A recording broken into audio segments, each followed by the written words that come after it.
Good morning, Sharif. Wait, ngahak kami ngai boy na ko. Ano tawag siya? Keyboard se ngajing min se ko. Keyboard se koi ayam madi khange adubo. Keyboard se koi nong nova anga gi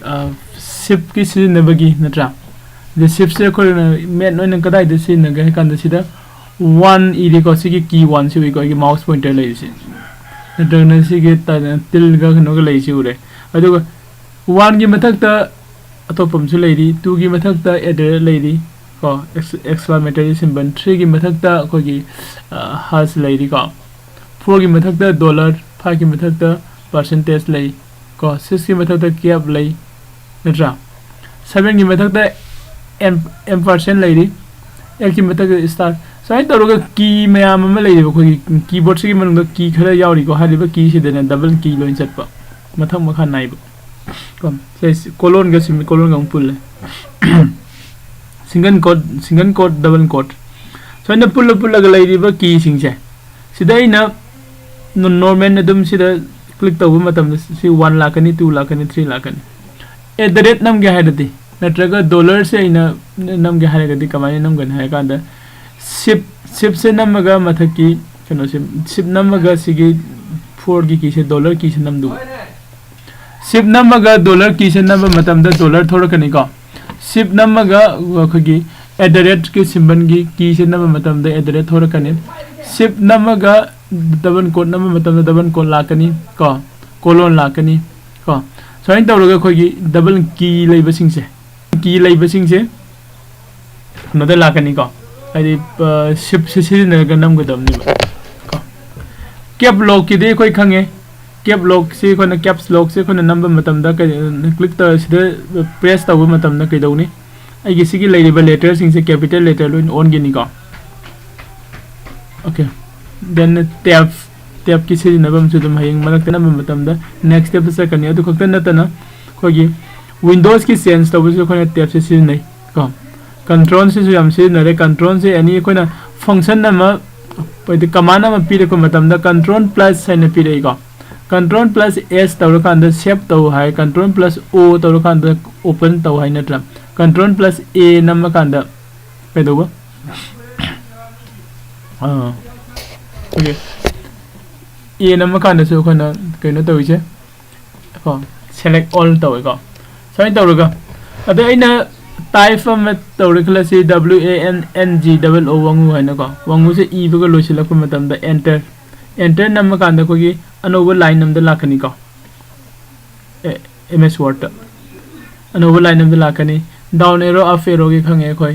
1 2 3 4 gi som lai riba side ki mayam sigi se na ga hagdi si nam lock nl haina lai riba kano se si logo dabni delete mu ko mu sigi arrow so lai se backspace ko sigi backspace ga del ki sigi ani si na ko delete se si na gani agi word ama sigi p dagi horaga muthalake p o i haina sana muthalake haragadi backlom dagi muthalake haragadi backlom dagi delete tawge haragadi koi backspace si nani ko to kai mo khana q w e r som dagi delete tawge haragana del ki se si nagani q w e r t y som dagi si nagani kai sigi backspace and the del ki ko select all tawragadi del nam ge backspace nam ge samane ko ani mag delete wagini ko one time da sida koi plus ki sign lai ri minus and hyphen pulli ko plus and equal to pulli aina equal to nam ge hare gadi okay normal press ne adu ga muk plus nam ge hare gadi plus te nam ge hare gadi shift ka plus ka nam godam ne yai ko adu koi ngarangi class su continue tawrasi mi kem la ge taibangan ba taibang sintha hai ba ko good morning taibang sintha miyam phajai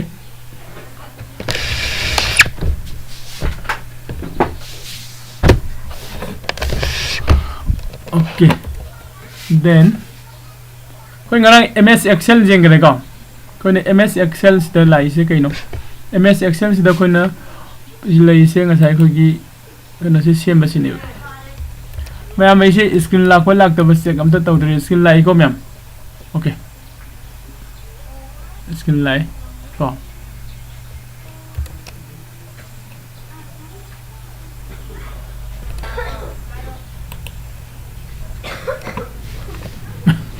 sound đi phải là pro mem tại băng xin tha sound là pro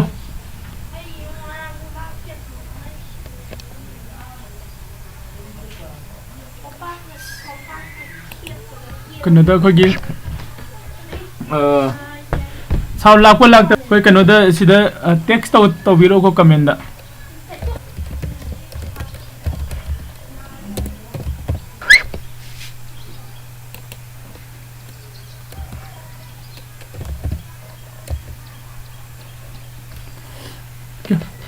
ở đây chúng nó tàu xin lagi continue tàu xin lagi có sound là lại tại bang xin tha thank you có ai action da lagi ngasi gi khone tàu gada topic sing ji ngasi gi khone tàu gada topic sing se ngara khone tàu gi se kai no spreadsheet ama ko kamai sem gani means kamai open tàu gani aduga magi opening and closing ko office kano office spreadsheet ama kama saving kamai tàu gani ko print commanding data the text numbers the date sing se koi cell gi manung da kamane add na di enter to sing gani natra cell ama have se kai no cell gi address hai se kai no cell siga row and column se kari mari lainam no row ha sin kari no column ma sin kari no aduga cell ama koi na kamane select to gani natra cell mayam ama koi na kamane select to gani hai suguma khara ngara koi nei na gare ko kana gumba ngarang gi class ja hok de sing na ngarang gi koi date 22 July ko 21 July 2022 gi class to du jing view ko du jing kan da sigi chapter se koi phangani ko adong ngasi se koi manipulation of cells and sheets se tau se ko modify editing cell content ngara koi ne cell gi manung da data hapsin batam gre ko ngasi namu cell gi manung ga jawri ba data se kamaine edit tau duino kamaine modify tau duino ko aduga formatting cell gi manung am the cell da yawri ba data sigi font size alignment style ko si pull up si jenga si adu cut copy paste and the paste special ko si da jaw si lai si jeng miner si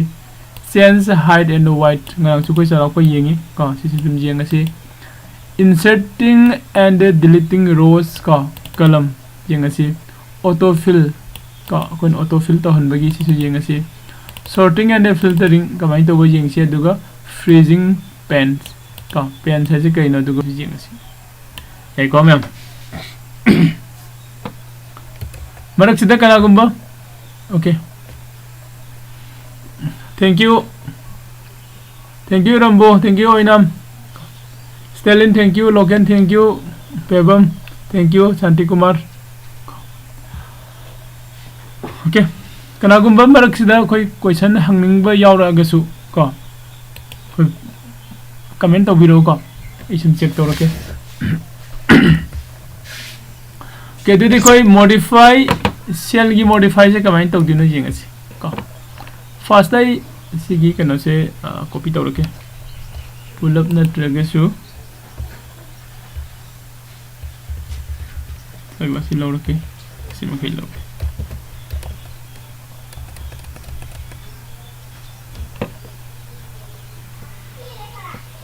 ngarang gi khogi find the open kadai da thonggi bu ngara khoina 21 loge ngara khoi smane I ba horomi ko adu si se laser sene na tragana si pull up si ai si da paste ta usilati ena som da purakwa data do si copy to ro purakwa do si da paste ta usil khakta ni ko duga save ta usil lage si gi acha wo se mutakas sida koi ngara koi data kamai na entry tau gi haibu di ngarang jing gare na ta data kamai ni entry tau wasi ngarang jing gare sida happy ba data se sigi magi heading hai tare ko heading chei cell select to ba hai do kaino cell mai na select to ba se mouse na click to bu du ni mouse na cell ma select to re select to matung na magi address jing gai di sida lai ra hai gare A1 ko si lai gare matang hi jeng zoom in zoom out zoom out se ko yam chaw no yam pick na to bu ya ge hin khoi dei chaw da ko na 400 pok to bu ya he gare khoi dei pick pu da na ko na 20 बक तो बुझाई है रे हेंग वैसे देखो क्या वो question निको zoom in zoom out की करने से नॉर्मल देखो ना 100% थम्मे को ओके अदो हजेने से कि अखोगी हेडिंग से खरा फजना सेम जे हादि सेलेक्ट तौरे सेलेक्ट सिदा इना ngसागी लेना सेलेक्ट तौगे आइदि अखोगी शिफ्ट का करिगा राइट की गे को ngरांगे खोय हागी शिफ्ट का राइट की गे नमगा सेलेक्ट तौबो याई अतोपा मदना को शिफ्ट का कंट्रोल का राइट की गा को शिफ्ट का कंट्रोल का राइट की गे नमगा दि वन टाइम द पुल अप सेलेक्ट तौगनी को से सेलेक्ट तौरो मतुंग सिदा इना सेमनिंग बा ngसाई अखोगी सिदा सिलेबस ता हाय लइदो सिलेबस ता करी हागी बनो मागी सेल की कंटेंट से की एडिटिंग तो को मॉडिफाई कंटेंट एडिटिंग अदे फोन अलाइनमेंट स्टाइल को हाई बसिंग से फोन अलाइनमेंट स्टाइल फोन कनो से कोई फोन से कदा दे लेबनो की दे लेरे को एरिया नाइन ले से फोन ने से फोन से इन चेंज तौनिंग बम चेंज तौबो यानी को गरुदा का चेंज तौबो यानी गरुदा चेंज तौ थोसी जिंग छी को गरुदा चेंज तौरे को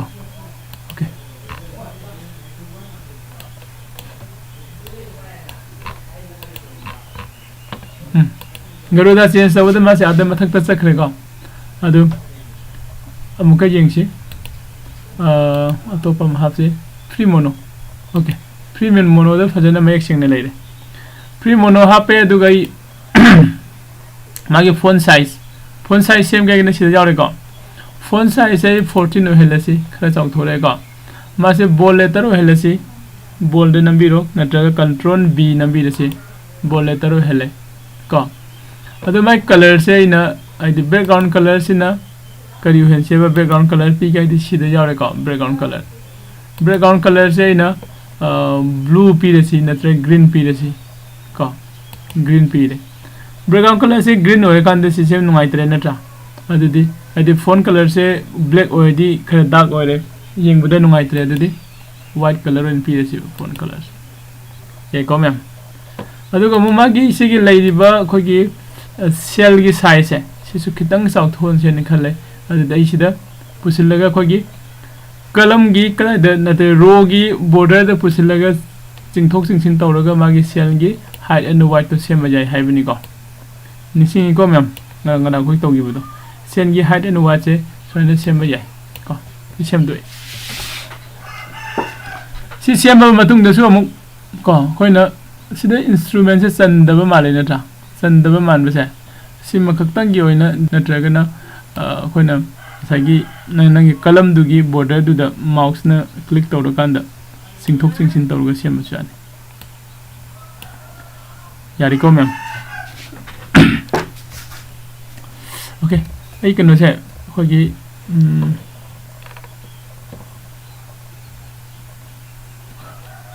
मर मरते चेक सम तौरके को कमेंट सेक्शन से मैम कमेंट सेक्शन से एकदम चेक तौरके अदु कमेंट सम तौबिरो को कमेंट रे देनी कनो सिंग खोगी क्वेश्चन हंगनिंग बु खोट दम हंगबिरो को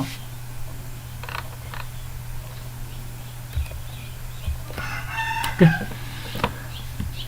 सिबाव से लेरे अदो हजे कोन से तौगे से कई तौगिबनो फोन साइज का मैम तौगरे नत्रा अदो खोगी अलाइनमेंट पीसीबो टेक्स्ट अलाइनमेंट से एग्जांपल नोइना सिदे एक्सपायरी डेट है एक्सपायरी डेट से सिदे 28 अगस्त दिस सोने इरिबो सिदे इरिबो 28 अगस्त की डेट से आइना करम मोंग द पामे सगी मागी इरि से माय फॉर्मेट से को चेंज तौथोक याई को फॉर्मेट से को चेंज तौगे हारेगदी आइना फर्स्ट आई कलम से सेलेक्ट तौबिरो नत्रगना कोगी सेल अमा कक सेलेक्ट तौबिरो को सेलेक्ट तौर मतुंग द सिदा फॉर्मेट संगसु यागनी को फॉर्मेट संगगा खोगी सिदा टेक्स्ट लेरे टेक्स्ट के चेंज तौदुबा मयाम अमा यावरे स्पेसिंग लेरे लाइन लेरे फॉर्मेट नंबर को नंबर द डेट से जावरे डेट चेंज तौगा दिस कंट्रोल को 3 नि डेट चेंज तौनिंगे को नत्रगना इसी पूरा तौथोगा को मैम नोंग अमु सुसिले क्लास एक तौबगा नोंग सुई को मैम हाबे जेंगसी याब्राय ने को राइट क्लिक तौरगा ngसागी फॉर्मेट से नंबीरो फॉर्मेट से संगे फॉर्मेट से संग कांदा इसी डेट से लौरसी डेट से लौर कांदा की अपाम डेट तो सेलेक्ट तौबियो कोन डेट की अपाम डेट मवंग से 27 सितंबर मान पाम इनिंगे खलसी खन को Okay. Kan in khalasi yeng si ko ya braina in kam da magi se sida kan det format am so na masan lak bagi ya da bra kinam tori ko. Okay. Set te ko. Set te se kai gi noi kan da sida mamang da single code amam jaw mi ba magi.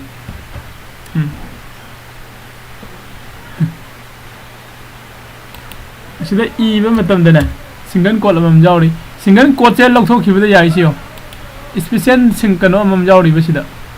Am farak tabam pa ai na sida single code se fa lok thok baga ma se kai dore ai nga sa gi det format to on thori pa adu di ai simaga sem do ga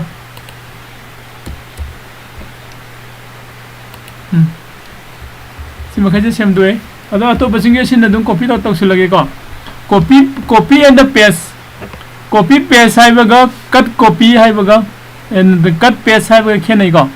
copy paste hai ga na sida lai riba kano se aina se select han tawre control c namaga copy tawre natraga na edit sangaga copy tawre aina copy tawri ba je amuko maina paste tawning ba jaga se sida paste tawsin go ba control v namaga pa atopa mana pa atopa na kaina ka nga sagi khoina control x namaga cut tawra ga di ngang so khoi yengre na han su yeng ko cut ka paste cut ka copy khe na se cut haira ga di pura mafam ama da ge to mafam da shift togi dine gi document se ko aduga copy paste haira ga na duplicate sem bani ko okay oje ge si gi kana singe fill se date ki fill ore date ki fill ha di means sidai na ining ba i re si ko sem 20 ga 27 from insan ide khalo 27 ho 27 from aduga 07 aduga 2022 hairsi ai ne so ani iraga pisila ga so masana automatically change tawjaga ne masa ina pam format yari ko aduga khoi kanu mu yengsi text ki aligned ko kadai dana man hayu do text ki alignment chalai font size alignment font style ko text ki alignment se sigi date hariba text se si aina center alignment tawningi traga tawdinga da khoi hana ma siam pikna ure adugi sigi kano se khara han chawthon si ko aina masagi cell gi hat ke y ge wo kano y ke se khoina kano da row sing si da click tawraga su chawthon ba jai na tra amam khatang aduga column da click tawraga su amam khatang ma gi chawhon ba yai adu wajun nataba pull up ki oina khona chawthon ge ha ga di row 1 sidane click tawraga di sigadang select ko row 1 gi mathak de blank am lai se sida click tawbiyo pull up select all sakhane ko sigi select all pull up sala matung se sida right click tawbiro ko aduga format te lakpiyo format te lane aduga border te lakpiro border la kan somda padding gi myam lai ri ko hari basigi padding sing se sida hoina magi padding se angle han view 1.35 lai de ko okay khara space khara lai gi natra dum khara phajare adu khitang ga lawthon gi si yam phajane hena clear oina una na ba 1.35 sidagi 1.82 guma thamma yeng si ko yam chawra mani handakti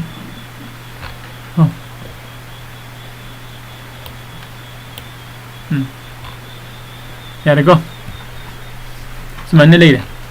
ado isi save tawsin ge save taw ga ga di ma'am hanjin haina haina khanbi genu ko document jaina change tawri bu khuding save tawrong ga damne ko natradi marakta haidi se accident ho khaga di accident di system di accident hoi ko haidi mai mut khibani khang de ne thabak tawri ngai da aduga aigi battery se kan yaad re khala se mai mut khadi pur mut khidini natraga system ja gi dare khalo aina save ta hogudi mamang dini ko adu yaring kai na change tawra matung da save ta nambiyo aduga save tawsin se okay yare ko adu haje gi sigi date ki punno se alignment se center thamningi ba mayam aini alignment center thamning ba se si ama khatang select tawraga aigi text alignment se laga se center da namu bu su yagani ma center da lagare ntra adu amam sum tawgadra ba सी centre दा थम गया है गई लोइना अमम तौ ले गदि वागनि नत्रा अदो इतादि आई सिगी column सिदा को सेलेक्ट तौबिरो सेंटर अलाइनमेंट तौबिरो सब मानना लोइन चखन ओके ओरेको ओके ओइबगै केदोनि सेव कंट्रोल प्लस एस नम काउबो यादेको मैम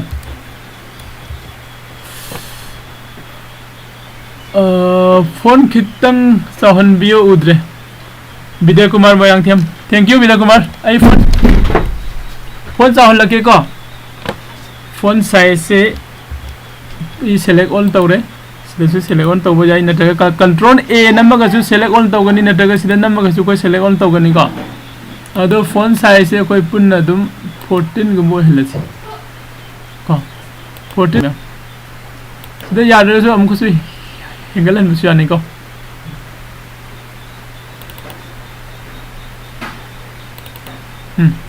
ओके चल किसी में से खरगा साउंड सिरा 20 को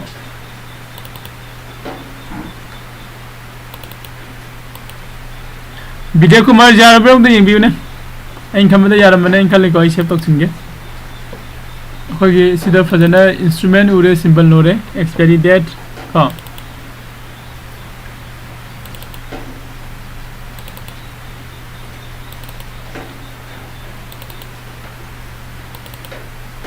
ओके सेव तोक्सिलस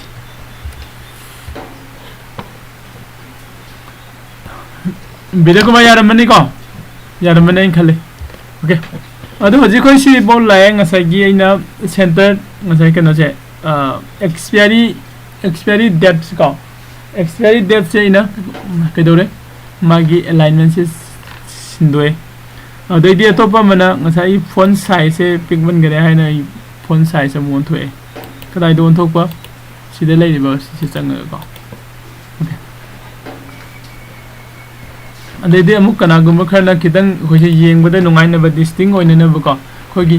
डेट सिंगसे डेट की फोन कलर से अतोप कलर अमो हंजे हारेगसु हाना सेलेक्ट तौबियो सेलेक्ट तौरब मतुंग दसी फोन कलर द लापिरो अदुगा अपाम कलर दो ओहन बिबा यानिको से ब्लू लौसरे ग्रीन लौसरा जिंगसी को ग्रीन लौरगे जिंगसी कमाइन तरोके को फाइन ले अदसी खितंग डार्क ओइमन गरे खलो को अदुदे बॉल लेटर हेंगा सुम ओहन बि खरे हेन सेंगना नबको ग्रीन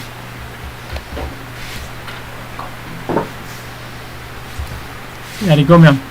हाई रिबसी किसे को manipulation of cell and sheet cell की मनुंग दे लेबा कंटेंट सिंग सिदा अदि मैनिपुलेट तौबने अदि एडिटिंग मॉडिफाई को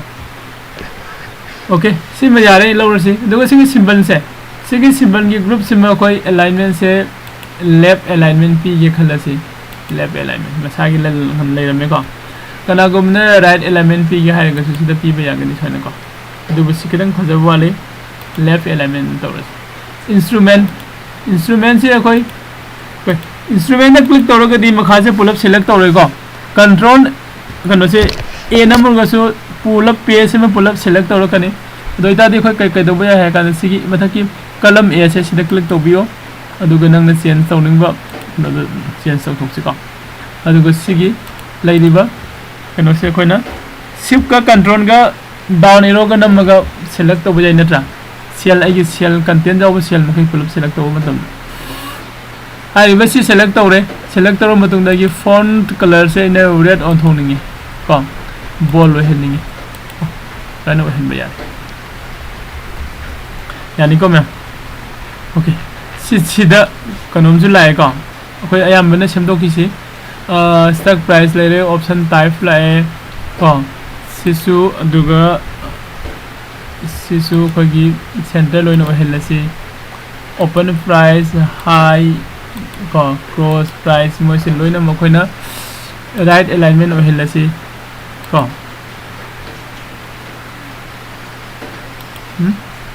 अदि मतुंगदा खितंग सिंगो सोमदा अरे भाई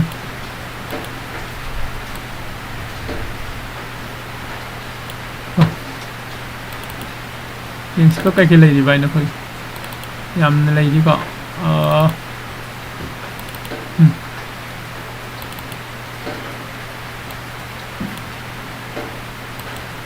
Okay.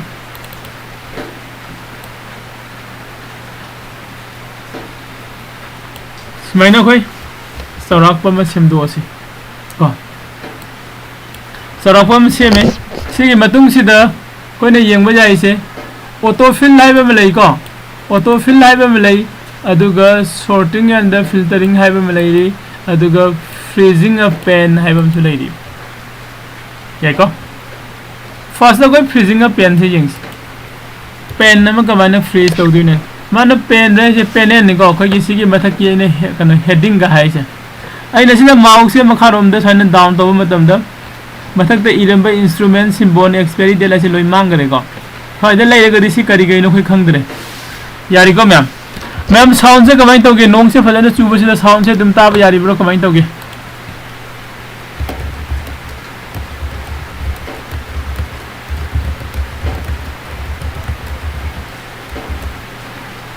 nong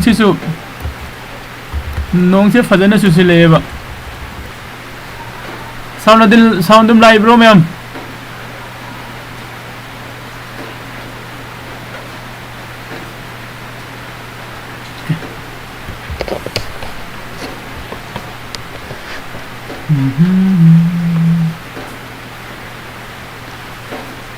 thank you Rambo dum jari ko sum jara ka di continue to roke ko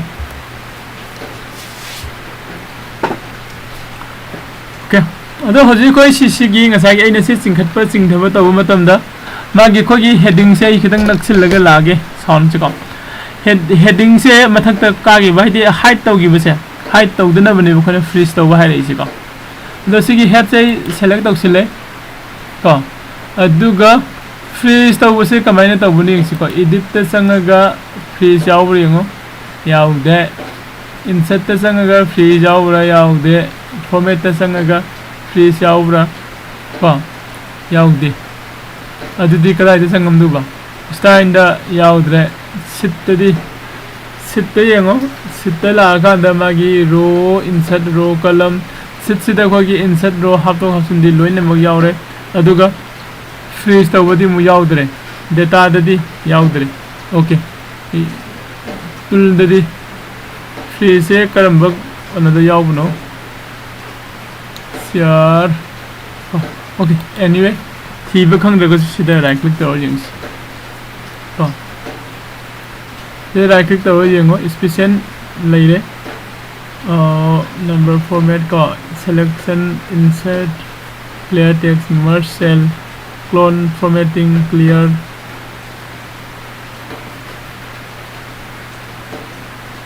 Kari no ne. Sige no se. Oh, sidal lai ko koi na row to the row number 1 hai row number 1 sai na freeze tau ga hai ga sida click tau ga do click tau ga freeze rows and column se yaw re ko freeze rows and column sai na sida select tau matam da na ai gi sigi row number 1 se ma'am hojin tau gi do ka dai de no row 1 se click tau ka da the right click tau ko right the mouse key right click to the freeze and rows ko freeze rows and column se thore high level freeze rows and column se sida click to the ko ai gi sigi se change to gori change to the yeng si ko ai si mouse okay satri ba male amutang to ram si hoi kai no ma satai cha freeze rows and column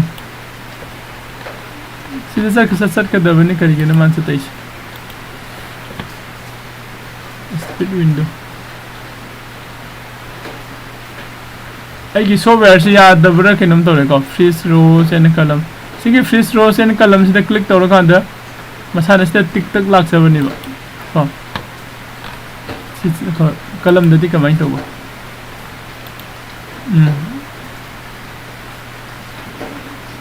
speed word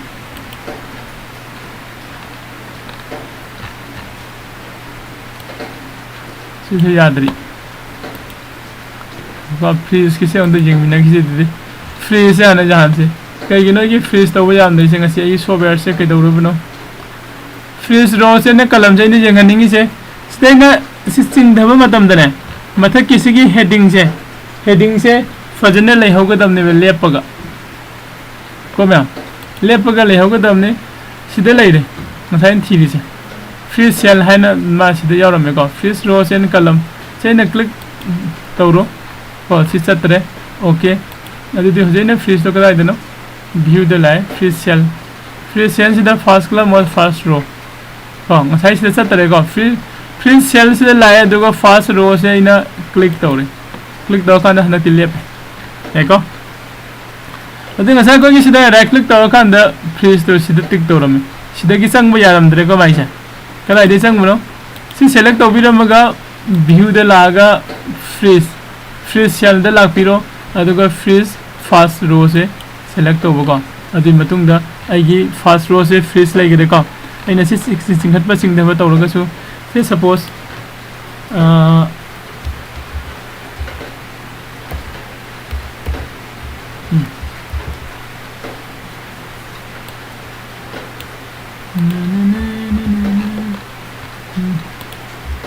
khara yam han sim ko sabang tawra si ya yam la su wani open tawda okay sisi da yang se ko na ngasai gi ko na magi heading se kari gi taka wari no freeze tawbu ko ade ina sida mouse down tawbu matam da makha dai se change tawraga mathak kisna freeze tawraga di ma se dum lenghan da thamaga di aina se singkhala ga su asagi sina der ki fill ne sina symbol gi fill ne sina instrument gi fill ne ko sina open gi ne high ni low ne se khoi khangani boloina khangani ko ma'am ado kai gumba si se freeze tawram da re khala se freeze tawram da ga di kamai tawba ngasa khoi na han urum badu ni ko freeze tawram da ga di ko sida khoi sang matam da asagi sigi khoi first column first row ori ba gi heading ori ba panel se mangrani mangra di sane lai ga di sida khoi sina karino kem khang ngamroi na tra dates ba di khang ba yai si date ki fill ne kari date no expiry date or opening day or closing day or na tra gana registration day or kem khang dre na tra adu na khoi nga sagi freeze taw sam important oi ko na ba khoi na freeze taw ga ga di row 1 se na freeze taw pa ma ga di select taw biro view de lak biro aduga freeze cells de lak biro aduga first row click taw sida khoi set kare atopa mana first column ji yeng se ko first column se ina leng dana thamning ye ko lem dana thamning ma se ina somna singi be ai kem udare ko adu kem to udra bani na hojei pharak tare ai de si karam bagi no khang dare bengam ko khang dara ni na ai hojei se kai do bai sai do ina sigi first column se select to biro aduga view de lak biro view de laba matung da freeze cell da sang biro aduga freeze first column ko si lo biro hai ko save to sin si adi matung da sigi left right se sing na yeng si ko atai sa kre aduga instrument gi magi future index thariba future kano simal lai hore bedum leng dana hai ko ma'am sine ko na freeze sai se yam important oi ko freeze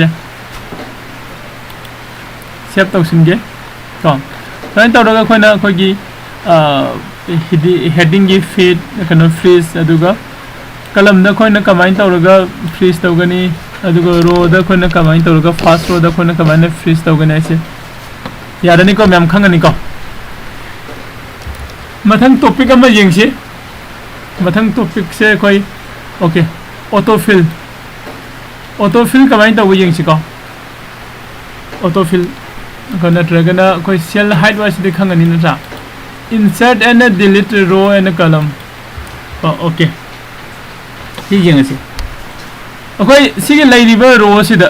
ko row number 3 sigi mathak sida na draga row number 3 sigi makha sida ina row ama insert tawningi ba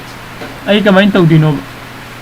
ko copy paste to makha da pudaga sida idiro ba adu su yai ko adu akhoi na kamai na tawdino haira gadi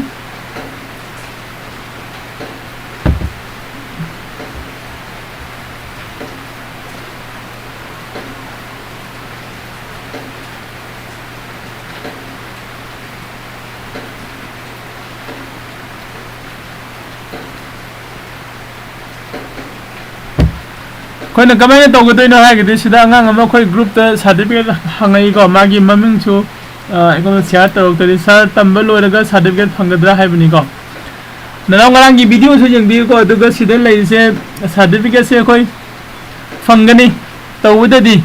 ꯁꯥꯔꯇꯤꯐꯤꯀꯦꯠꯁꯦ ꯏꯔꯥꯏ ꯂꯥꯏꯅ ꯍꯦꯛꯇ ꯐꯪꯉꯣꯏꯀꯣ ꯀꯩꯒꯤꯅꯣ ꯍꯥꯏꯕꯗ government institute ꯑꯃꯗꯒꯤ ꯄꯤꯔꯛꯇꯣꯏꯕ ꯁꯥꯔꯇꯤꯐꯤꯀꯦꯠꯅꯦ ꯑꯩꯈꯣꯏ exam ꯄꯤꯕ ꯗꯔꯀꯥꯔ ꯑꯣꯏ एग्जाम से ऑब्जेक्टिव मार्क की एग्जाम कनो की ऑब्जेक्टिव टाइप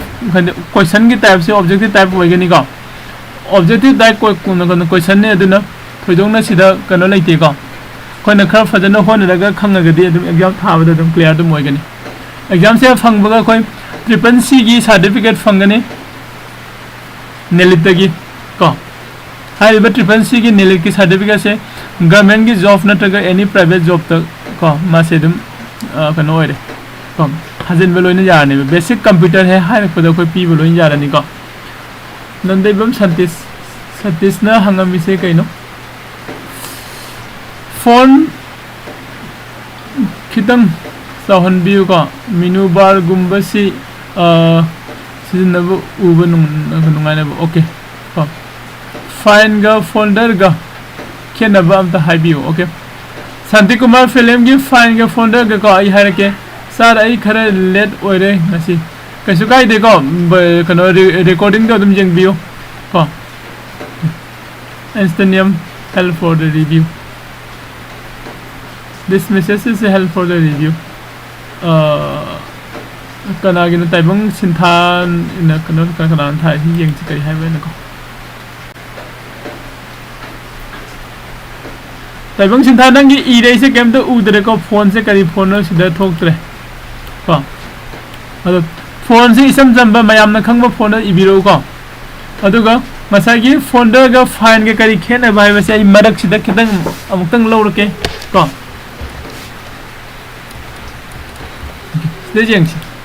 सेम जन नखोन फाइल अमा हाइरगदि सिदा लई सिंसिने को असागी .xl को .pdf .x मोजे फाइल गातनि इमेज सु फाइल है भाई को सिगी फाइल मयाम से सीसी के पुन हाफम फोल्डर आइसिन कोई बास्केट अमने खलो बास्केट अमदा कोई आइटम मयाम अमा हाफसिन बजाई नत्रा अदाइन तौरगा कोइना सिस्टम की मनुंग सिदा फोल्डर से की मनुंग द कोई आइटम मैम हाप यागनी कोई दे फाइल मैम हाप याने फाइल मखन मखन की फाइल मैम हाप जाय नत्रगना आइना माना फाइल इमेज की पीडीएफ की को माना फाइल थमगसु यागनी हारिबा फोल्डर आइसि सम जमना कोई स्विप ब्रिफ केस नत्रगा कोई की फोल्ड कनो कोई बास्केट अमने खनबियो नत्रगा कोई की जुम दसु रूम मने ने द खनबियो जुम जाय को हारिबा फोल्डर से की मनुंग द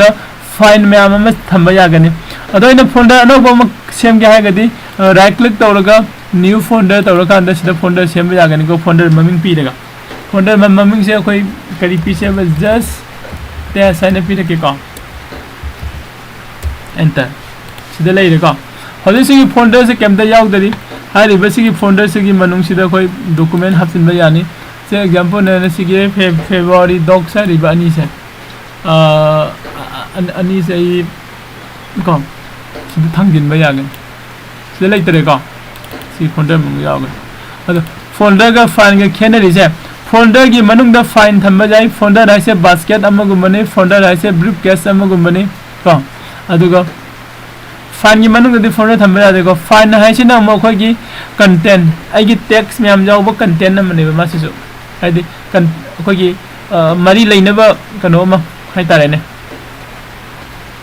डॉक्यूमेंट अम को अदो फाइल दि मखन लाकनी को फाइल दि मखन लाकनी एक्शन की लाकनी अदि डॉक की लाकनी इमेज होय बजाय एनी अम ओर को याय हाइबा फाइल जे कोई फोल्डर की मनुंग दे लाप यानी को ओके आइसु ngasi di course जाउजगे कैसम सुमर्जी जाउमिनसे ngरang फोन तौरमबने नोमदा फोन कनो तक देखो होरन क्लास लोय का अंदर कॉल बैक अंदर तौबिरो कैसम सुमर्जित नुंगदांगी क्लास तौबगी मतम लेत्रबो सर नुमिदांगी क्लास लेगो नुमिदांग क्लास है कोई डेट 26 तगी हेजिंग की क्लास अमा होगनी कनागो में हेजिंग क्लास जानिंग मसिंग अदुम जावी बयानी को हेजिंग की क्लास दा कोई लेइसे आइदि कोई ngana be hedging class basic ki ngana khoi discussion tawmine discussion tawbusi da aina khwaidagi pamba strategy am lai hedging da ko hari be hedging se mayam ai se advertisement oin tare ko mayam ma tang tabiyo hari be hedging se lawu matam da ne khoi profit jam ne lawroi lupa lising yankhai humfu humra muk sina hafta amada lising ani muki profit se lawu yai hafta amana taga numini ni humni da ko lising ani muki profit se lawu yai ko aduga profit kha chahon ge hare gana ai fan kha chahon tare ha adai tawraga khogi hedging ge yamna fajaba strategy ama sulai go mya kana guma trade se fajana professional oina tawning ba mi yawraga di hari ba date 26 ki hedging ki class yawbiu maya gam siang dre nong fajana sure ma'am loisil la sira hayeng oina continue taw sira नोंग से फजन सुबसिना खगी internet तै कई दगी लोइना मक नुमाय तबदंग तौरेबा नोंग से सुदेबसु अमु यादबा ngसागी लबुक ते इसिंग लायकतबनिना को अदो होरेने recording याबरे येंगो recording दे नि दुंखम the खल सेंगने नि खले को रिकॉर्डिंग याबरे येंगसी सुम आया बलो सिलगे ngasa अदो insert delete row and column हाइबनी सिगी कोगी रो नंबर 3 से सिगी मथक नत्रगा मखादा इना रो से इंसर्ट तौनिंगे रो से इंसर्ट तौनिंग बसे को कैदोगनी सिदा सेलेक्ट तौरनी आई राइट क्लिक तौबिरो अदुगा insert row above and insert row above नंबगना मसागी रो नंबर 3 तु मथकता अनोबम सेम गरे को अदु रो बिलो हारगदी रो इंसर्ट रो बिलो लागना फंचखन आइना सिदा क्लिक तौइसे राइट क्लिक निको राइट क्लिक को अदु मसागी नि तौगे हारगदी सेलेक्ट तौबिरो राइट क्लिक तौबिरो अदुगे मखादा यिंबियो को शो हाइट सु लेरी डिलीट रो को अदुगा सिमसु अखोइना सिदाइना हापसिन गरे दका ओइद्रे डिलीट ति तौनिंग दे हाइट तौरगा थमगे खलो नत्रगना खोगी से एक्सपायरी डेट को सेना हाइट तौनिंगे को से राइट क्लिक तौरगा हाइट तौबु यागनि को हाइट कलम उगिदरे को लैदी लैबे मासे मनुंगदा अदुगा मासे मयामदा उहंदब सु याइ को आइना मो राइट क्लिक तौरगा ngसागी शो कलम दुदी उब्रेम सिदा लाओ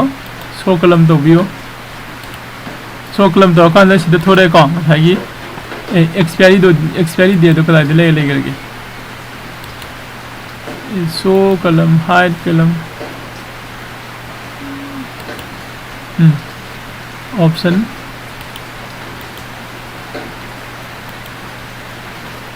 सो ओके पुन्ने सेलेक्ट तौरगा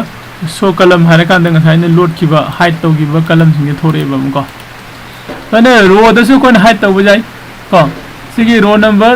1 से नत्रग रो नंबर 2 से हाइट तौगे खलसी को सिदे नंबिरो रो हाइट रोस तौसिन से को मांगरे अदु जे मु कोइ सेलेक्ट तौबिरगा सो रोस तौसी को अदु थोरा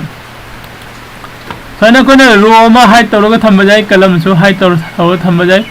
रो मा डिलीट तौबा जाय कलम सु डिलीट तौबा जाय अदुगा कमाइना डिलीट तौगन हाय कांदा कलम डिलीट तौगे गसु सेलेक्ट हाना तौबियो राइट क्लिक तौबिरो को अदुगा सिदा मखादा कुमगा सिदा डिलीट कलम से सिदा क्लिक तौबियो को अदुगा कलम डिलीट तौबा यागन अदु नोंग से याम नुंगाइत्रे मैम इन खनबदा क्लास से सुम लोइसिल सिराव ngasiди साइदा सर अखोइदी नुंगसा साये नोंगदो अखोइ रोमदा थारो होइसिदसु लैक्रक लोइन चलबनि फौ मरकसिदा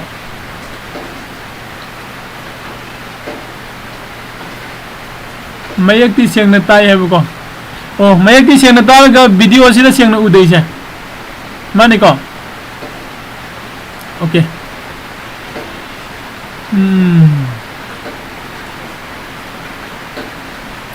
मैम सुम कनो से लोन तौसीलगा होरें रेकॉर्डिंग वीडियो जेंबदी कमाय तब क्लास हयेंसु हन जाए क्लास हयेंग सुम हन बजाई वीडियो से कनो से सुम लोइसिन लगे को तेदी टॉपिक से लोइसिन ना होन रगे दुदी को इंसर्ट रो कमाई तौगने खो येंगे इंसर्ट रो कमाई तौदुबा येंगे इंसर्ट कलम अमा तौगे गसु कलम से क्लिक तौबिरो राइट क्लिक तौबिरो अदुगा कलम से गी से बिफोर नत्रग आफ्टर इंसर्ट तौबा यागनी को साइना हाइरिबा कलम से डिलीट तौगे है कलम सेलेक्ट तौबिरो राइट क्लिक तौबिरो अदुगा डिलीट कलम तौबिरो एको सिजु लेरे अदुगे नेक्स्ट को येंगसे ऑटोफिल कमाई तौबनो ऑटोफिल से कोई सिदा लाके को आई सिदा लाके सिदा इना हाईगा लोग में लेरिबा हाईगा लोग की मरक से क्लोज की बिफोर सिदा कलम में हापसिंगिबा हाईरिबा कलम सिदा इना हाईगा लोग से की मागी डिफरेंट पुथोक्सिबको हाईगा लोग से की डिफरेंट पुथोक्से अदुगा हाईगा लोग से की डिफरेंट पुथोक्से रंजन आई फोन तौर के हाईगा लोग से की डिफरेंट पुथोक्से हाईरिबा डिफरेंस से कोई कमाई पुथोकनी हारे कांदा कोई चीजें मखा तमकी सिदा कोई फॉर्मूला में इबा याइबको फॉर्मूला से equal to high सिदगी minus low को एंटर ये कान सी थोरानी को सी फॉर्मूला से नहीं इगैसे को अदो सिगी एंटर ये कान से थोरे हाई से लोइना मक्ता ऑटोफिल तौहनिंगे मखा की मैम सिदा को अइना सिदा माउस से पुसिलगा को सुमाइना चिंगधरकान सत पर यंगसिको चले को सिम सु चले मथंगददी सत पर चले को मथंगददी सत पर चल खरे खगी डिफरेंस सु चुम्बरे लामरो यंगसि सिगी कनो से इसिदा पुरो को 0 to 0 तारे को अंडू मुतौ थोक्से लोइना कंट्रोल जेड तौरकान अंडू तौसे अदो सिगी प्लस के साइन है सिदा डबल क्लिक तौसिलो तो पुल अप थोड़ा मन यंगबि को प्लस के साइन दे डबल क्लिक तौबदो ऑटोफिल तौगनी लोइना को अंडू तौगे अंकंग जेंगसि को मैम सिगी मखागी मखै से सेम सम मानब फॉर्मूला से अप्लाई तौदुइनी फॉर्मूला से मानब अप्लाई तौदुइनी ना मसागी सिगी डिफरेंट की कनो सिदा इसंग से लगा सिदा डबल क्लिक तौरे बैना डबल क्लिक यारे को डबल क्लिक तौब मतमदा सिसे थोरे को आई सेव तौसि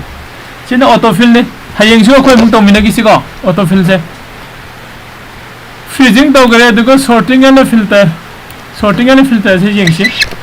कोने फिल्टर कमाइना तौदिनो हारे कांद से सपोज से लास को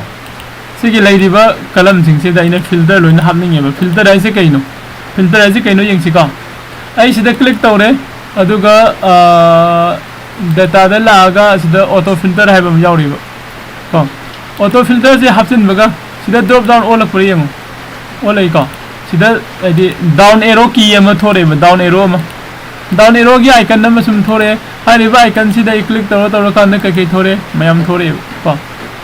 सी थोरे दो सिदा मो यंगी सिंबल दे क्लिक तौर कान थोरे से यार इंडिया बैंक निफ्टी CCC थोरे सी मरक सिदा इना फिल्टर तौनिंग बसे ऑल से लौथोगा अइना बैंक निफ्टी खतंग शो तौ हाइरेबो ओके अतै म्याम दे लोइ मांगरे को बैंक निफ्टी खतंग आइ याइ को म्याम नोंग से हम कंसिले साउंड से हम नुंगाय मरो इंखन बदा अमुका यंगसि आई सेलेक्ट ऑल अमुक तौरो को सेलेक्ट ऑल अमुक तौरे ओके तो कम पुल अमुक थोरे सिसेने को मैम को की auto filter and the sorting हाइरेगदी सपोज आई किसी की कलम से बैंक निफ्टी मैम सन जानसिनरी से सिदा शॉर्ट तौनबा लैरि को आइदि sort ascending sort descending ascending तौरगना A to Z लानी को दो यार इंडिया दे होरगा लाए डिसेंडिंग तौरगना कलाय दे लानी नीति दे होरगा लाए देखो ascending descending okay hello ngasi gi kano sidi sarak pa mudi lo sile haye khoi mo repeat tawse ngasi se ma'am kano se am nungai tre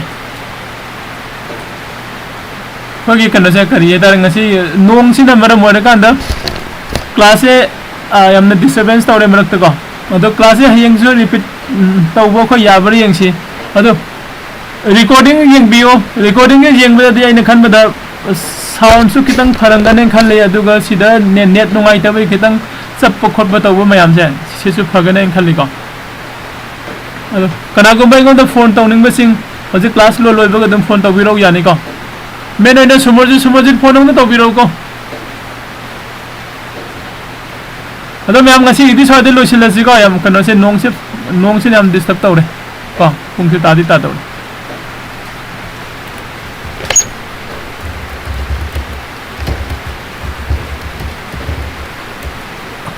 thank you everyone, thank you so much. ado koi gi channel se subscribe taw ko bi gano aduga channel se koi gi friends sing da natraga koi isan ise sing leiba yamba adi ibung inau leiba sing da